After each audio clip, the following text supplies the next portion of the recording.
के लिए, specially electric vehicles के लिए वो एक डेस्टिनेशन के रूप में देख सकते हैं पूरे दुनिया में। वहाँ वोल्वो, पोलस्टार और स्कैनिया, कई सारे एडवांस इलेक्ट्रिक व्हीकल टेक्नोलॉजी वाला फॉर्म्स वहाँ है। मेन वोल्वो का मेन यूनिट भी वही है। तो क्योंकि झारखंड सरकार का भी इलेक्ट्रिक व्हीकल पॉलिसी है, तो 5 साल के लिए जो बना है 2023 से जो लागू था 2022 का पॉलिसी, तो उसमें भी मिड कोर्स करेक्शन हम लोगों को करना है। 2.5 साल में जो लर्निंग हम लोगों का रहा, इसके आधार पर हम लोगों को इलेक्ट्रिक व्हीकल पॉलिसी भी रिवाइज करना है। उसके लिए एक समिति भी मुख्य सचिव महोदय की अध्यक्षता में बना हुआ है। तो एक नॉलेज विजिट भी हम लोगों का हुआ कि इलेक्ट्रिक व्हीकल मैन्युफैक्चरिंग से लेकर किस तरह का इंसेंटिव कई देश दे रहा है। और इस साल विशेषकर स्वीडन इसीलिए इम्पोर्टेंट है कि इलेक्ट्रिक व्हीकल सिंपोजियम जो 38th एडिशन इस बार वहां हो रहा है, तो पूरे विश्व में एक देश में एक बार होता है। लास्ट ईयर ये साउथ कोरिया में हुआ, इसके पहले अमेरिका में हुआ, तो इस बार वो स्वीडन के गोथनबर्ग में जून महीने में होने वाला है। तो दैट इटसेल्फ शोज दैट वो डेस्टिनेशन जो गोथनबर्ग है वो विशेषकर इलेक्ट्रिक व्हीकल मोबिलिटी के लिए पूरे विश्व में उसका अपना पहचान बना चुका है।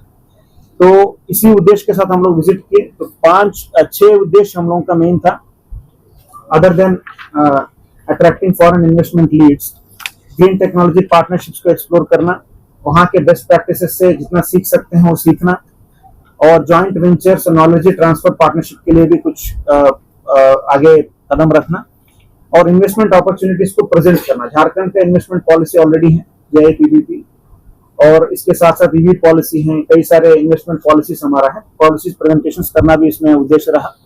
और एक वहाँ के पब्लिक के साथ भी कल्चरल रिलेशनशिप बनाने भी हम लोगों का एक प्रयास रहा। वहाँ इंडियन डायस्पोरा के साथ भी माननीय मुख्यमंत्री जी के अध्यक्षता में डेलीगेशन कई बार मीटिंग किया। तो वहाँ जब इंडियन डायस्पोरा के साथ हम लोग इंटरेक्ट करते हैं, क्योंकि पूरे विजिट भारत सरकार के पॉलिटिकल क्लियरेंस के उपरांत एक डिप्लोमेट के नाते वहाँ के जो हायर अथॉरिटीज हैं हमारे राज्य का, वो अटेंड किया है।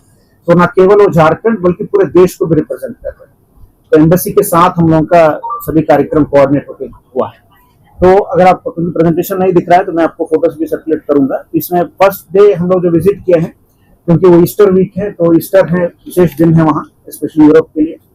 और वहाँ सग्रेडा ला फेमिया एक विश्व विख्यात एक यूनेस्को साइट है, अंडर कंस्ट्रक्शन बड़ा चर्च है, जिसमें वहाँ के जो consulate general of India office है बार्सिलोना, उनके अनुरोध पर हम लोग वहाँ भी विजिट किए हैं। तो वहाँ एक टेम्पल मैनेजमेंट के बेस्ट प्रैक्टिसेस, फॉर एग्जांपल वहाँ ऑडियो गाइड का सिस्टम है, जैसे आप देवघर में भी देखेंगे तो मंदिर में किसी को आप गाइड के रूप में कोई बताएंगे तभी आपको पता चलेगा। एक ऑडियो गाइड सिस्टम है जिसमें आप आपका डिजिटल ऐप जिस पॉइंट पे जाते हैं वहाँ उसका विशिष्टता क्या है आपको ऑडियो में आते हैं। एक अच्छा सुंदर व्यवस्था है, उसका भी वहाँ स्टडी करने का अवसर हम लोगों को मिला। इसके बाद म्यूजियम डिगावा का विजिट हुआ था, वहाँ का कैटलोनियन गवर्नमेंट के सपोर्ट के साथ। कैटलोनिया वहाँ का स्टेट, जैसे कि झारखंड हमारा हुआ, वहाँ कैटलोनिया स्पेन का एक स्टेट है। कैटलोनियन गवर्नमेंट के सहयोग से हम लोग गावा माइंस का भी विजिट किया। तो पुराने माइंस हैं, उसको कैसे वो एक इंडस्ट्रियल एक एजुकेशनल हब के रूप में उसको कैसे डेवलप किया है, माइंस टूरिज्म के रूप में कैसे इसको डेवलप किया है, उसके बारे में सभी डेलीगेशन के सदस्य वहाँ का स्टडी किया है। तो इससे काफी उपयोगी हम लोगों को साबित हो। विशेषकर झारखंड का पुराने माइंस तो है ही, टूरिस्ट साइट में हम लोग डेवलप कर सकते हैं, बट एक यूनिक जियोलॉजिकल फॉर्मेशन भी हम लोगों का चैबासा में। कभी जियोलॉजिकल रिसर्च कहता है कि धरती से जो पानी से पहला जो भूखंड जो निकला है वो हम लोगों का चैबासा क्षेत्र जो पश्चिमी सिंहभूम में, इसीलिए इतना जियोलॉजिकल डाइवर्सिटी, वहाँ इतने सारे मिनरल्स हम लोग को मिलता है।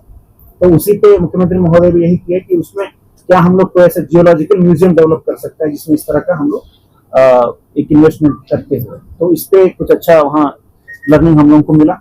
इसके बाद स्पोर्ट्स ऑर्गेनाइजेशन के साथ वहाँ कंसुलेट जनरल ने हम लोगों को मिलवाने के कार्यक्रम किया, जिसमें जो यूरोप का सबसे बड़ा स्पोर्ट्स स्टेडियम है, तो 1 बिलियन यूरो के कॉस्ट से वहाँ बार्सिलोना में जो बन रहा है, उसे कंस्ट्रक्शन से लेकर उसको फाइनेंसिंग तक किस तरह का प्राइवेट एंटरप्राइज को मोटिवेट करते हुए कैसे वो स्टेडियम को बनाया है, और क्लब का क्या ऑर्गेनाइजेशनल स्ट्रक्चर है। जैसे हम लोगों को भी JSCA है, कई सारे स्पोर्ट्स ऑर्गेनाइजेशन हैं, उसमें किस तरह का उन लोगों का जो गवर्नेंस व्यवस्था है, कैसे बोर्ड बनता है, बोर्ड कैसे फाइनेंसिंग रेज करता है, कैसे स्पोर्ट्स इंफ्रास्ट्रक्चर डेवलप करते हैं, वहां से लेकर यहाँ का जो टैलेंट है, क्योंकि बारसा का ऐसा है कि वो हॉकी में भी उनका टीम है, वुमेन टीम है, कई सारे स्पोर्ट्स में उन लोगों का कोचेस रहते हैं। तो बारसा का जब भी वो इंडिया आते हैं तो उनका दिल्ली, मुंबई, बेंगलुरु में उन लोगों का स्पोर्ट्स कैंप्स होता है, जहाँ जो टैलेंटेड यूथ है उनको वो सेलेक्ट करते हैं। तो इस बार हम लोग विशेषकर अनुरोध किया, क्योंकि एक सेंटर एस्टेब्लिश करने के लिए काफी स्ट्रांग रिलेशन होना चाहिए, बार बार हम लोगों का विजिट होना चाहिए वहाँ। तो पहला विजिट हुआ तो हम लोग कम से कम एक कैंप हम लोगों का रांची में ऑर्गेनाइज करने के लिए उनसे अनुरोध किए, तो बाहर से भी पॉजिटिवली रिस्पॉन्ड किया। इसके बाद हम लोग यहाँ से लीड लेकर हम लोग उनसे अप्रोच करेंगे। बार्सिलोना का ही एक फेमस फुटबॉल टीम है आरसीडी एस्पेनियोल, तो डायरेक्टर स्पोर्ट्स के आपको डिटेल बताएंगे। उन्होंने हम लोगों के अनुरोध को मानते हुए हमारे कोचेस को ट्रेन करने के लिए एक एमओयू साइन करने के लिए लेटर ऑफ इंटेंट हम लोगों को दिया है। तो मैं मानता हूं कि ये स्पोर्ट्स डेवलपमेंट और टैलेंट दोनों, मतलब इंफ्रास्ट्रक्चर और टैलेंट दोनों को डेवलप करने के लिए एक अच्छा कदम है।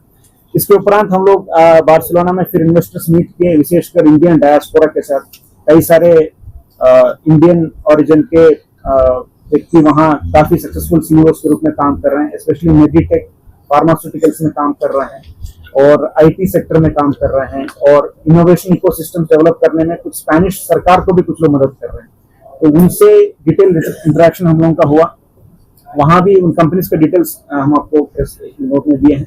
तो उनका सबका पहले एक ही बात रहा कि विजिबिलिटी। सर जब झारखंड जब आया तो हम लोग को सर्च करना पड़ा कि देश के मैप में कहाँ है, तो कभी यूरोप में कभी आपका प्रेजेंस है ही नहीं, तो हम लोग को कोई आदमी यहाँ से वहां नहीं रहता, तो we don't know how to enter your state.